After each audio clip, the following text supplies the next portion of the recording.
We are back. Peanut Gallery, take it away. So this guy just appeared on TNA and started singing. Yes, this is Elijah. Elijah, who was Elias in the WWE. Did he sign with the company? He apparently did. That's what I heard. He reportedly signed a contract with TNA. Sweet. It's a great addition. It is, honestly. So Matt and Jeff Hardy did confirm that they are going to be on NXT next week. Yes. To, I guess, compete or maybe not compete with... They're wrestling No Quarter Catch. Oh, yeah, I thought so. But yes, NQCC did put out a challenge for them to come back. Yep, and they accepted. They said they were coming back, so I guess we'll see the Hardys in WWE in 2025. That's crazy. That is absolutely crazy. It's going to be an awesome NXT. I can't wait to watch it. Yeah, there's a lot going on. So Ricky Saints, I like it. No longer Ricky Starks. That's his dead name. His new name is Ricky Saints, and he did choose the name himself. Yep. WWE did file that trademark for that and a couple of other things after the fact, but he did choose it, and it is an homage to his home city of New Orleans. Yep. I think it's cool. I think it's fine. So. I mean, I like Ricky Starks more, but Ricky Saints, I can get behind it. Yeah. It's one of those things where it's like it's one syllable, starts with an S. It ends in an S, because I think Starks even ended in an S. Starks ended with an S is just Saints now instead of Starks. So right. There we go. I mean, I think they chose, I think they wanted him to change the last name because they have Zoe Starks. Yeah. Or Zoe Stark. Zoe Stark, yeah. Yeah. So we have that. Can we get more of this? Yes. Yeah, we were all thinking about Moose appearing on NXT ever since this partnership started. Mm-hmm.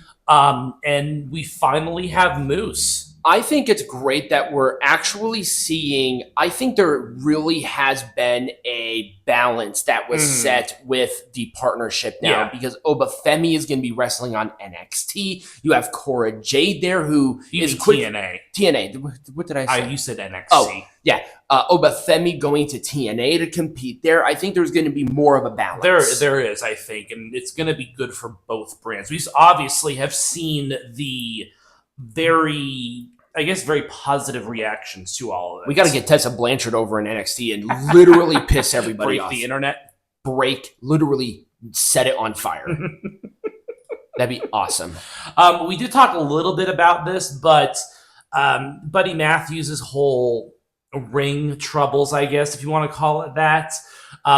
He did roll his ankle, but I guess didn't stop a honeymoon, so we can all be thankful for that one. Good.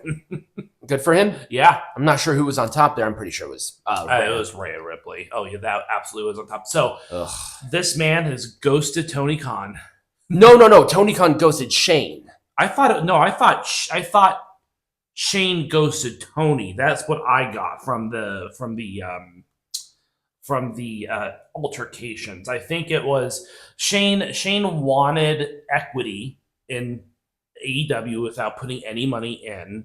And the conversation, they said it was a good and constructive conversation, it just didn't go anywhere afterwards. Okay, well, that's not ghosting then. Because if Shane McMahon put an offer on the table to Tony, and Tony, to what I heard, is that the equity thing was there, where Shane did want some money, or he did want the equity there, and Tony Khan did not respond. So he assumed that he was ghosted. Oh, okay. Because if you put the offer on the table, and Tony said no, that's the end of the conversation. Right, and then there were just no other conversations being pursued. So we are not going to see Shane McMahon in AEW. We don't have to worry. Not that we were going to worry. They probably really needed it, though. I'll be honest. So this whole Road Dogg situation, so weird. I don't get it. It is. So Road Dogg is a lead, I guess, producer for SmackDown now. I think he's a writer. Oh, lead writer. Yeah, that's right. He's a lead writer for SmackDown. And a lot of people are up in arms because it's almost like people are thinking that, it's a favor from Triple H. Road Dogg has been doing this for years. What are you talking about? I know. It's weird, right? You can say the same thing about Shawn Michaels, but Shawn Michaels is in there fucking crushing it. Right. And a lot of people have come out in defense of Road Dogg because, he's doing a great job. I don't care what his relationships are with the rest of the creative team. Right. He's he genuinely is a good writer. He's been doing it for a long ass time. Yeah, he's been a producer since like 2012, like right after I think so. Right after that really brief New Age Outlaws chick. Yeah. He's been backstage the entire time. Yeah. Also, Road Dogg is a multi-generational wrestler, which we will be talking about. Right.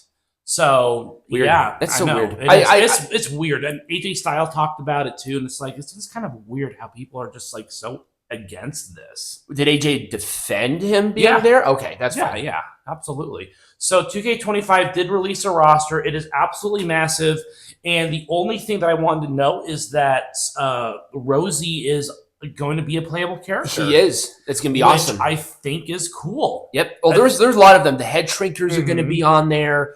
Offense Seeker are going to be on there. High Chief Peter Maivia and Rocky Johnson, if I'm not mistaken, are both in this. Yeah, there'll be a lot of legend. They obviously, with WWE now being part of TKO, I think they had a lot more money to invest into stuff like this. What I'm worried about is repeat wrestlers, and WWE games have had this problem for a while. Yeah, where they have the same character. But they had 5 Undertakers in this last game. It's like, I like Undertaker more than the next guy, but he does the same entrance, has the same song, has the same everything. It's just an attire change. Right. You have the capability of doing that. Change the attire. It kind of reminds me like in 2007 when they had 4 McFoley's. Yeah. And you could put all of them in a match, and it's like, there's no logic. Well, that's different because each of them were their own gimmick. The Undertaker was the same gimmick. Now, if it's American Badass Undertaker, Ministry of Darkness Taker, and then our current Undertaker, that's fine.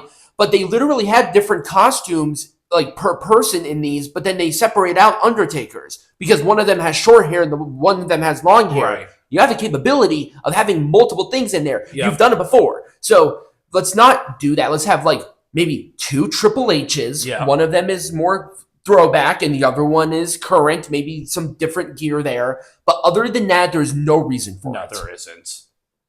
So I thought that was fun. So WWE unveiled ID championships. It's crazy. And it's gonna work along the lines of a point system, from my understanding. Okay. Because there is no real set roster. There's no real set sort of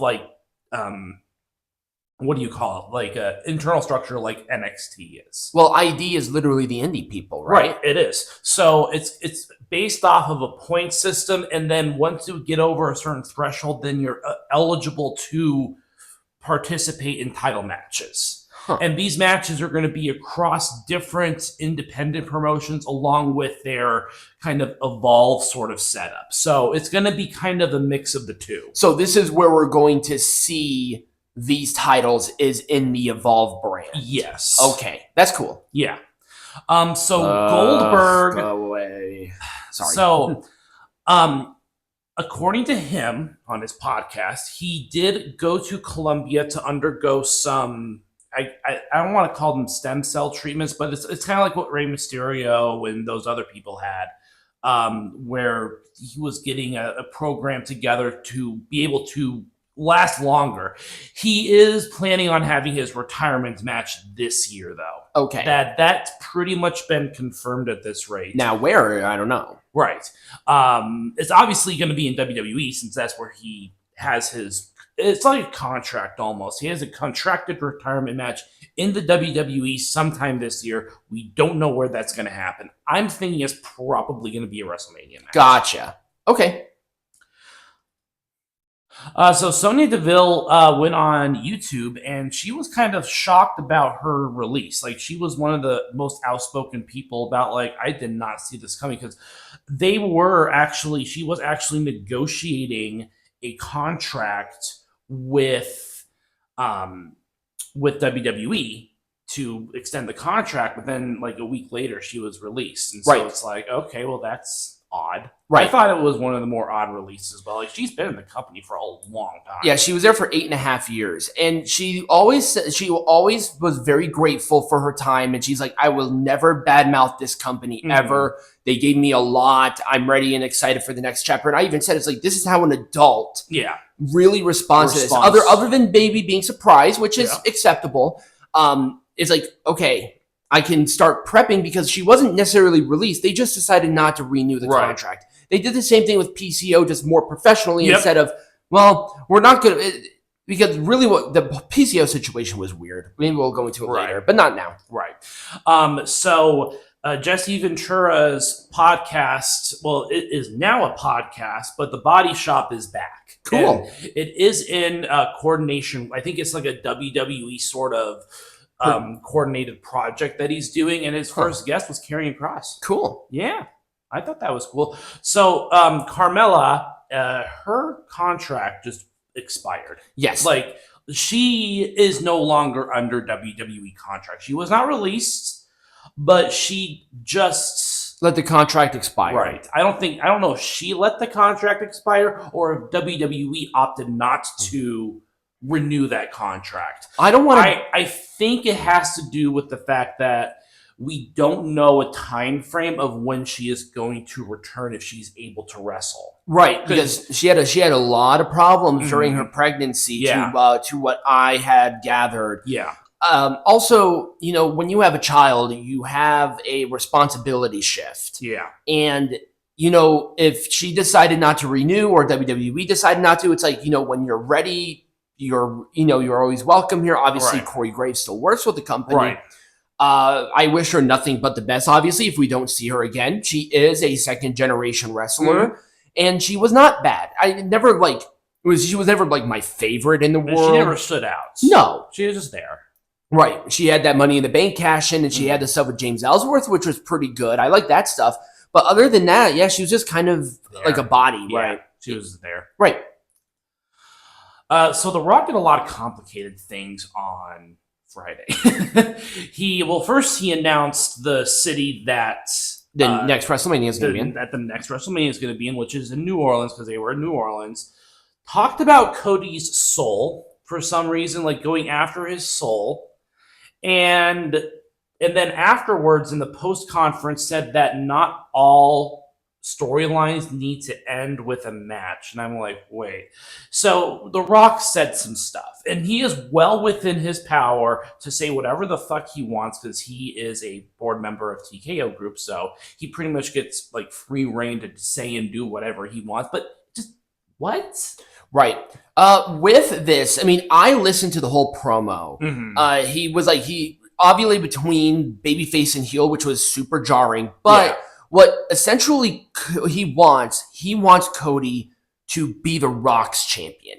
He wants Cody to essentially turn heel and be the corporate champion, which actually I think would be really cool. Like, Cody's really popular right now, but turning him heel at WrestleMania would be crazy. It would be. And here's the thing. You can drag this out really well. Cody wins at Mania against John Cena, turns heel at Mania, becomes the Rock's champion. Roman Reigns raises up, and then we have Cody Reigns, but Reigns is the babyface. Right. Cody is the heel. Yep. That would be awesome. That I think that would make a lot of sense. And then it would be another year. It's like, oh my God, another year-long title reign. Who is touching Cody right now? Right. Like, no one's touching Cody. And I mean, Brandy Rhodes is touching Cody, but no one else is touching Cody. Right. Well, I mean, popularity-wise. In this picture, The Rock is touching Cody. Right. But I really liked it because the possibility of that happening is entirely feasible. And it's like, oh my gosh, that would be like signing Death Nail. I mean, it's like, oh, it's Stone Cold Steve Austin and Mr. McMahon again. You know that they're going to do this right this time. They're really going to take their time. Also, the follow-up to Stone Cold turning heel was the problem. Yep. They're going to be really careful here with Cody, and if he does turn heel, we don't even know. I mean, he's still facing Cena in Mania. The Rock ain't touching him. The Rock can face Reigns. Right. I feel like that's the match. Yeah, it doesn't matter. Right. Right. More lawsuit news, unfortunately. So, legal representatives, this was on February 21st, so just a few days ago. The lawyers representing Vince McMahon and all the other parties that are being sued by Janel Grant, they filed motions in the U.S. District Court in Connecticut to oppose the amended lawsuit. Well, yeah, to be expected. So we're not close to the end of this. So it's just motion and counter motion at this point. This is just something that's being done. It's going to be ongoing for a while, obviously. And this band, which is Our Lady Peace. Yes, Our Lady Peace. They are very well known for their song. What it's called, Unbreakable, right? No, it's Whatever. Oh, it's Whatever. Unbreakable was his old theme before. Right. Whatever. Okay. So it's called Whatever. It was the theme song of a very famous and controversial figure known as Mr. Chris Benoit. They actually stopped singing that song for years before the tragedy, but after the tragedies, they said they would never sing that song again. And they just sang that song on their 25th anniversary tour. 30th anniversary tour. Sorry. They said that they want to take the song back. It is their song. It is. It's one of their more popular songs for obvious reasons. Yep. And I was considering putting the performance that they had as a part of drama during the show, but I didn't want to get hit with copyright. Yeah, so that would have been an issue. I decided against it. I feel like they necessarily wouldn't have had a problem with me at least doing that because it was a live performance. Right. I mean, it's a cool song. Yeah. I've always liked it. The visuals, and I watched it. It was really cool. Right. Very powerful. And they had a mental health hotline number for them after the song. Yeah. They took like a break. And so that was cool. Also, they did it in Windsor. So that's really funny. Yeah. And that was it. That's all we got. So next, when we come back, what are we talking about?